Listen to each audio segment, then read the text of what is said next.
What really happened to Marcia Brady? Basketball? Thank God it wasn't a basketball, right?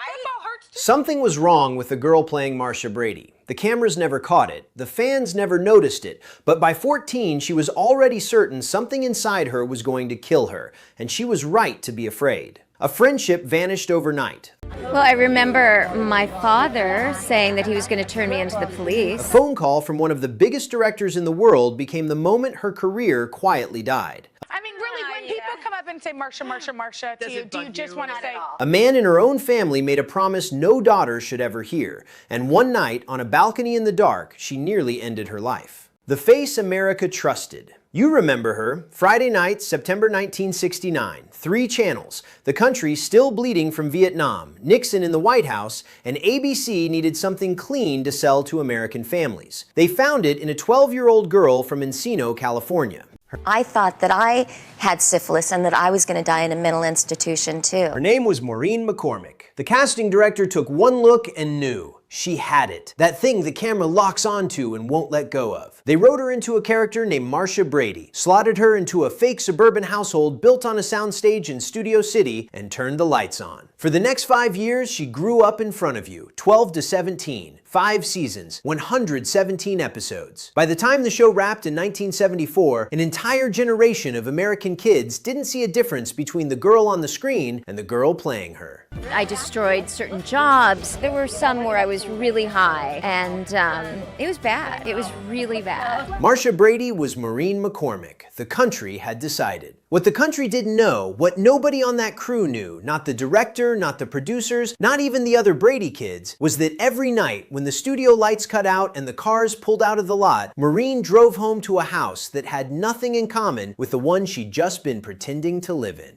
And by then, at 12 years old, she had already started learning how to lie about it.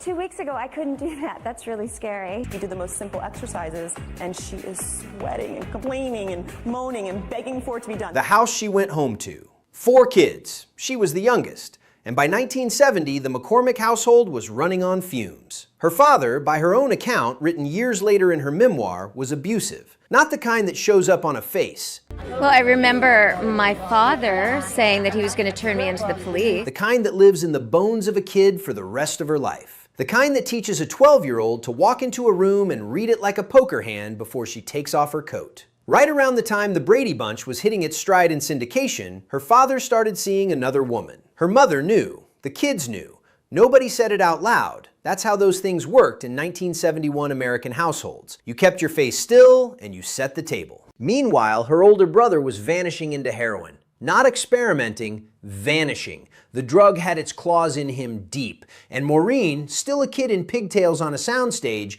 was watching him come apart in slow motion, while the makeup department brushed her cheeks for the next take. She put it plainly in her memoir. A long way, baby. Maureen recently wrapped up her stint on Dancing with the Stars. We didn't want her to after showing America what she could do on the dance floor. It was really incredible. Maureen, we were rooting for you. I had no idea that few people are everything they present to the outside world. Yet there I was, hiding the reality of my life behind the unreal perfection of Marcia Brady. The affair, the brother, the father. None of it was the worst thing she was carrying. The worst thing she was carrying was a secret about her own body, and she'd inherited it from a woman she'd never met. The family secret. Every family has a story they don't tell at the dinner table. The McCormicks had one too. It was about her grandmother, the way she died. Not in a hospital bed with grandchildren around her, not in her sleep. Maureen's grandmother had gone mad, lost her mind completely, and the state of California had put her in an institution.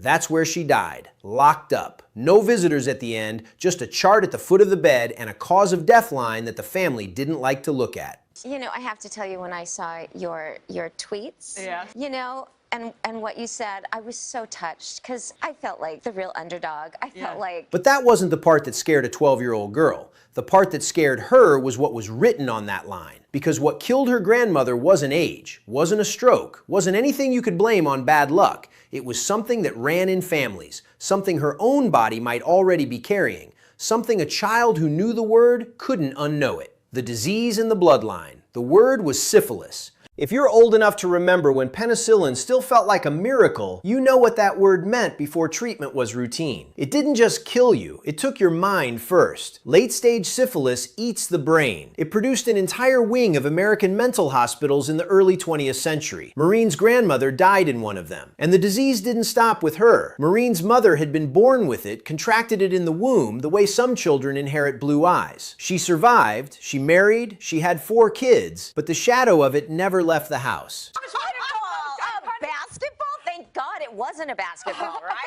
So somewhere around 12 or 13 years old, a thought lodged itself in Maureen's head and refused to leave. It's in me too. I'm going to lose my mind. I'm going to die the way she did. She said it out loud decades later to the Today Show. She thought she had syphilis. She thought she was going to go insane. She thought she was going to die strapped to a bed in a state institution just like the grandmother she'd never gotten to meet. Every American kid was looking at her face on lunchboxes. She was looking at her own hands and wondering when the disease would start showing. And then she figured out how to use it. Crying on cue. Here's something they don't teach you about child actors. When the script calls for tears, the kid produces them. Real ones. Doesn't matter that you're 12 and the whole crew is watching. The director needs water in your eyes by the time he calls action. It took a depression diagnosis and a prescription for antidepressants to help her life do a complete 180. Maureen had a method. She told Newsweek what it was. When Marcia Brady had to cry over a boy, a school dance, whatever fluff the writers had spun up that week, Maureen reached for the one thing inside her guaranteed to break her open. She thought about dying in a mental hospital. She thought about her grandmother alone at the end. She thought about her own mind coming apart while strangers in white coats took notes. The tears came. The director called cut. Marcia smiled. A child was using the image of her own death to deliver the most innocent performance on American television. Nobody knew. Almost nobody. One person on that set saw her and was about to disappear from her life over a single sentence. Hold it, squeeze the abs in, push up. I'm a woman. I'm a woman. Do I obsess? Yes! The best friends she had. Eve Plum played Jan, the middle Brady sister, the one your sister probably related to more than Marcia if she was honest about it. The one in the famous Marcia, Marcia, Marcia scene, choking on her own jealousy. On screen, the two of them fought. Off screen, they were inseparable. You have to understand what that bond was. These were 2 girls in their early teens doing a job no other human being on earth was doing. They couldn't talk to their school friends about it. They couldn't talk to their parents about it. They could only talk to each other. And they did. Constantly. Every break, every lunch, every long drive home from location. For Maureen, Eve was the one human being inside the entire Hollywood machine who knew the real girl behind the part. The one person she didn't have to lie to. Hold it, squeeze the abs in, push up. Nancy O'Dell, I want you to do this with me. You're gonna do the Best Buddies ride this year. That friendship survived the show ending in '74. It survived the spin-offs. It survived growing up. It survived all of it. And then one night, years later, Maureen sat down in front of a microphone for a press appearance, and in the middle of an offhand conversation, she said something she thought was harmless. Eve never spoke to her again. The joke that ended it. The show was called Vibe. Late night cable. Low stakes. The kind of booking publicists hand to clients between real jobs. The conversation got loose, and somewhere in the middle of it, Maureen mentioned laughing that she'd once kissed Eve Plum on the cheek. That was the story. A peck. A joke. The kind of thing 2 friends do and forget by Tuesday. Eve didn't laugh. What's going on inside of you during that time? Absolute panic.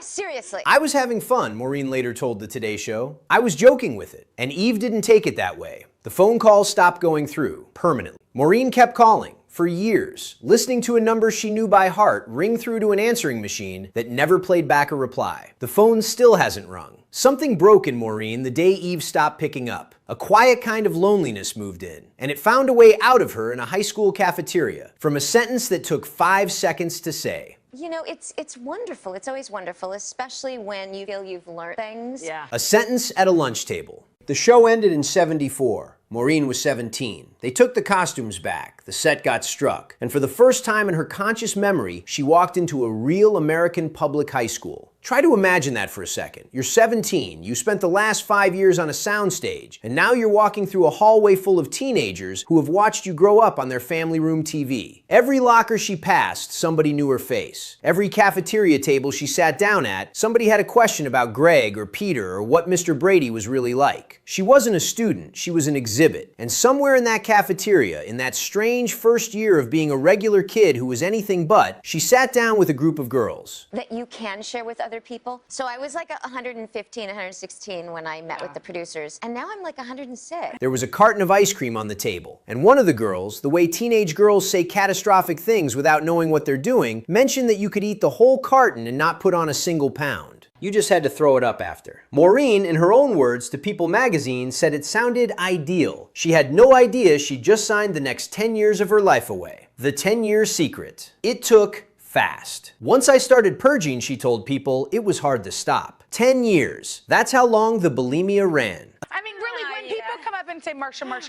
to you, do you just want to say...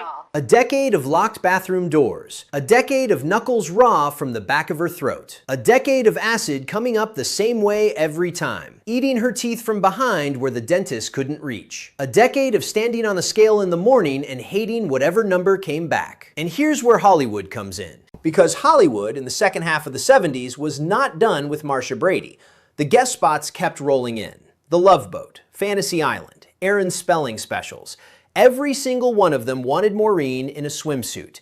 Every single one of them put her on a beach or by a pool, half undressed, in front of a crew of 50 men and a country of 40 million viewers. She was a young woman with an eating disorder being asked week after week to put her body up against the body of the teenage girl those viewers remembered. The girl on the show. The girl she'd already aged out of. The pressure didn't ease over the years. It tightened. And then a boyfriend handed her something that made the pressure disappear completely. I feel incredibly strong right now, physically, mentally, everything. For a few hours. The boyfriend with the powder. You remember the late 70s. You don't need me to draw the picture. Cocaine wasn't a back alley drug. It was on the coffee table at the dinner party. It was in the limousine. It was in the executive bathroom at the studio. The line between people who used and people who didn't was the line between people invited to the party and people who weren't. Maureen got invited. She'd later tell People she got into it through a boyfriend. He had friends who used. They had friends who used. She took it, and she liked it. Years later, clean, she said something that belongs on a wall somewhere. I have a very addictive personality. I know that now. Then she didn't know it. Then she just knew the noise in her head went quiet. The dead grandmother, the lost friend, the bulimia, all of it gone for a few hours. That's the trick of cocaine. The first 6 months feel like medicine. The next 6 years feel like drowning. I was like 15 and a half, 16, because I could drive him. Wow. Yeah. What her father threatened you have to hold two things in your head at the same time here. This was the man who, according to her own memoir, had been abusive to her as a child. The same man whose affair had broken her family in half. The same man who'd put the cracks in her foundation that the cocaine had walked into. He was not a good father. She has said so herself, in print. And this was also the man who looked at his famous daughter, 20-something, dissolving, recognizable in every gas station in America, and decided he wasn't going to watch her die. He told her what he was going to do. He was going to turn her in to the police. Whatever else he was, in that moment, he was prepared to put his own daughter in handcuffs to stop the thing that was killing her. That's where the destruction had gotten to. That's what the people closest to her were watching. You'd think a threat like that from a parent would land. You'd think it would scare a person straight. Most people hearing those words would stop. Maureen didn't stop. And the price of not stopping showed up about 3 weeks later on the other end of a telephone line. Wow, I was the older woman. But you know, I don't know if he considered them dates. Right. I did. Yeah, of course.